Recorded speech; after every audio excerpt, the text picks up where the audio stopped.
Hi everyone and welcome back to my channel called zuzanareacts, where I learn all things para with your help, and I just share my Slovak Central European point of view. Now in today's video, I wanted to continue because I will share another video about women wearing revealing clothes, and it kind of strikes me that this is even a debate, or was a debate, or still is a debate, because the video we're going to have a look at is with apparently someone famous, which is called Acharya Prashant.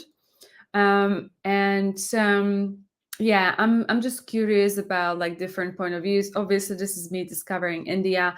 As you would have seen in my previous video, I do definitely have some perhaps strong points of view on this. Um, so I just wanted to explore a bit more what is the actual conversation. Seems to be a topic, so it does feel like women in India perhaps are not heard as maybe it appears to be. So before we get into the video, please like this video and click on the subscribe button and turn on the notification. Thank you so much for your support.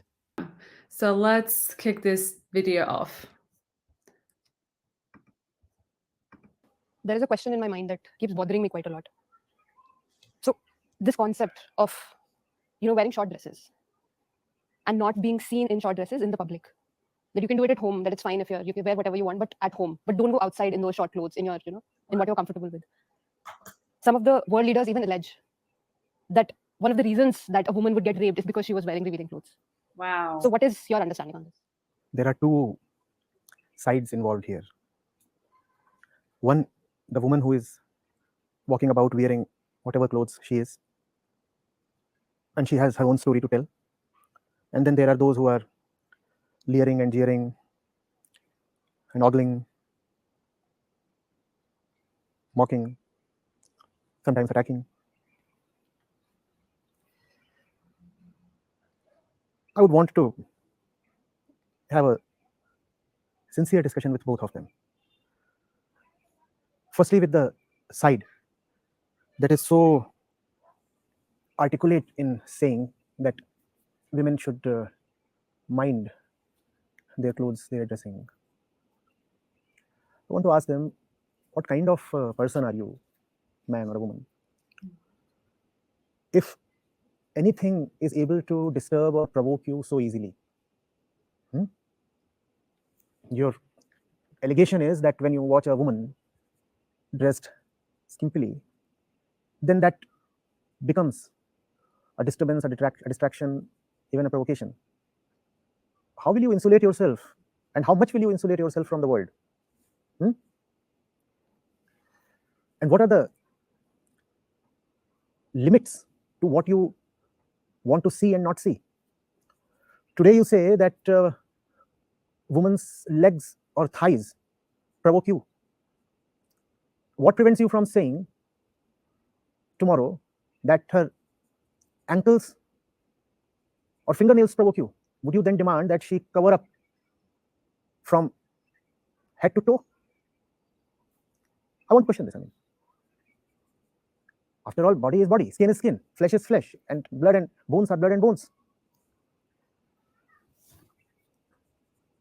What prevents somebody from coming up tomorrow and saying that the sight of a naked nose is a great sexual invitation to me? You see, nose, I find nose quite erotic. And was it not so that in Victorian England, even the legs of tables and chairs were covered because legs are not supposed to be displayed? It's a matter of conditioning. You can condition yourself to think that legs are highly sensual, even erotic. Even on tables. Even on tables, even on furniture. So this whole thing will not rest even if you totally drape the woman in all kinds of protective clothing. Then they will say that the very sight of the feminine figure, even if totally covered, provokes us. So women should not be allowed to even walk in public. And the matter might not end even at this point. They might say the very thought of woman provokes us. So women should not probably allowed to exist. Because if they exist, and if we know that they exist, they become a disturbance to us. We are being disturbed, our mental peace is being lost, and women are the culprit. Why do they exist at all? go ahead and attack them. So I want to ask this to them.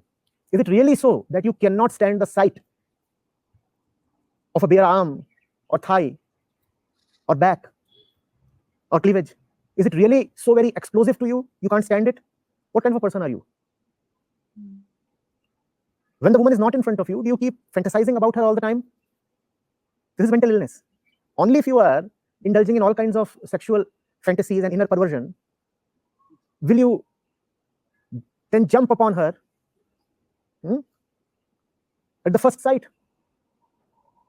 right? Otherwise, there's hardly anything so very alluring in the bare body of a human being, a person, a female. Had you had any kind of little spiritual education, you would have known the fact of the body. Had you paid even a few visits to a crematorium, you would have known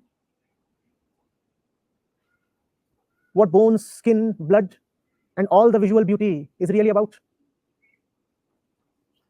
You just need to see the intestines popping out of the stomach of a burning body, and you would lose all fascination for bellies and belly buttons. So I seriously need to sit with those people who say that women, by dressing in a so-called loose way, make us vulnerable, corruptible.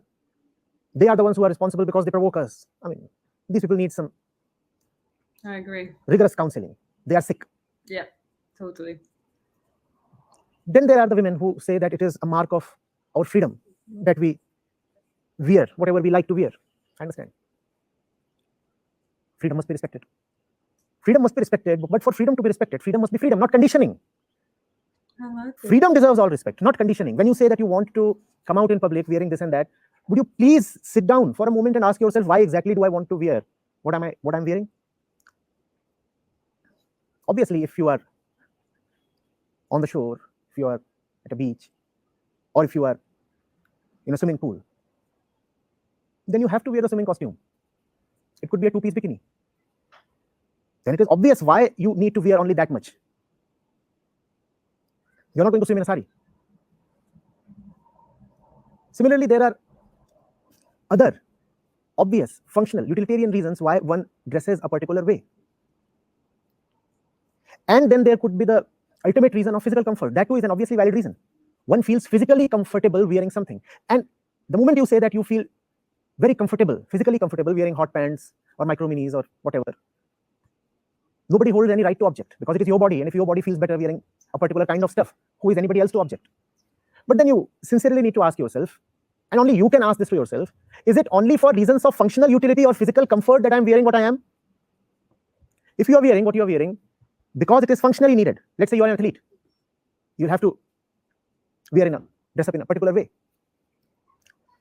Or if you say that you are very comfortable wearing this or that because it's hot and you can't stand to wear something that is heavier or more oppressive in that kind of weather, fine. But I have seen women in sub-zero temperatures. The temperature is -4, and she's wearing almost nothing. That does not provoke a reaction from me, but basic, simple curiosity. Are you cold proof? Are you weather and climate proof? Do you have some kind of divine heating mechanism inside you that men do not have? How is it so that you choose to reveal the body even in sub-zero temperatures, and all the men are walking around in heavy woolens? I've seen this. And you do not need to go abroad to test what I'm saying. Just go to any discotheque in Delhi on a Saturday night, rather a Sunday morning at 2 a.m. That is the time when all the discotheques shut down, and watch the women coming out. And notice the difference between the dressing of the male folk and the women. If you are using your body to gather attention, if gathering male attention has become very important to you, then it is not a good psychological state to be in. I agree. And please remember, I'm not saying this as an advocate of the male population. I'm saying this as a friend of the woman. I'm asking her, why is the male sight or the male gaze so important to you? If you want attention from people, if you want respect from people, why can't it be for higher reasons? Why do you want them to look at you because you have a sexy figure? Why can't you have them look at you because you have certain qualities or accomplishments? Remember, if you want men to look at just your body, they would actually be always looking down at you. But if people, men or women, look at you because of your qualities, they would always be looking up to you. So, two hoots to what all the men say. Let them go to hell. But as a woman, don't you want to question yourself? I mean, how has testosterone become so important to me? How? For the sake of his eye, why am I exposing my body? Is he so very important? Is he so very central to my existence that I can't live without getting appreciation and adoration from him? That's the question that women need to ask themselves. That's also a question those boys and men need to ask themselves who develop a gym toned sculpted body and then want to take off their tees in all kinds of pretexts. And that's obviously to get the attention of the other. I understand. We live in a society. We are related to each other. We will have something to do with the other. You will always have some relationship with the other. But why can't that relationship be on healthier grounds? Why must the two be related because they appreciate each other's body? And when I say that, I do not mean that sculpted bodies are not advisable. Obviously, both men and women should have perfectly fit bodies. Right? But then relating to the other merely by advertising your body is no good. Okay, so I believe that video stopped there. I think I agree with everything that he was saying. Point one, I think I mentioned in my other video, I feel like it's this particular culture that I'm aware of that does not allow, I did not know it was a thing in India, women to wear revealing clothes. I think we know, the type of a religion we are talking about here. I always think like and I think that this guy, I don't know him, apparently famous, maybe he's a famous psychologist. I did not search him, but he seems to have a very strong, solid psychological understanding about what's going on. If a man can't control himself around a woman, I mean, what does it say about a man? To me, it reduces you to the point of animal. I'm sorry, like I'll be as blunt and you can come after me, but like to me, it's very like primal. If you can't control yourself that much, it's just in my mind, I can't even comprehend why that would happen, but clearly it does happen. So to me, yeah, that's kind of like he said, you have a psychological illness. Like even when we looked at it, the other video, in the past, people were basically walking around butt naked. I think like if everyone just started to walk around butt naked, no one would really care about the body as such. And then he's mentioned the other side of the women, which I really agree with him as well. Like obviously the way people dress is also consider their expression. Do I really even care that much about what I'm wearing? And some people go to extremes, to express their personality through the choice of clothing. And I've seen what he's saying. Like I've seen it actually in the UK, up north in the UK, where you would go out Friday, Saturday night, and you would see all those women. Like I was like, wearing thick clothes, like totally wrapped up, and those girls were wearing slow toes, miniskirts, even like guys that came, because it was when I was an exchange student. He says like you have a whole brothel, on the street in the UK. I mean, I'm just speaking facts. That's what I've seen and what I've experienced. Now, I think he poses a very valid question, because if you have a healthy self-worth and self-esteem, it is your decision. And it's also, and the thing is, I don't know obviously what it's like in India, but I can tell you in the West, it's like women are overtly sexualized because it sells. That's it. So that is perhaps what you would observe in the movies, or in, like, you know, even if you have reality shows and women are part of that kind of group, they would project themselves as almost a sex symbol because it sells. That's what it is. But that's just then ends up with women being objectified and sexualized, and it's kind of vicious circle. So I think, you know, I just completely agree with him about, like, you have to really understand your worth. If it feels fine for you to right now wear a miniskirt, but it's because you don't need that extra attention from male. I do, at least in the West, again, can't comment on India.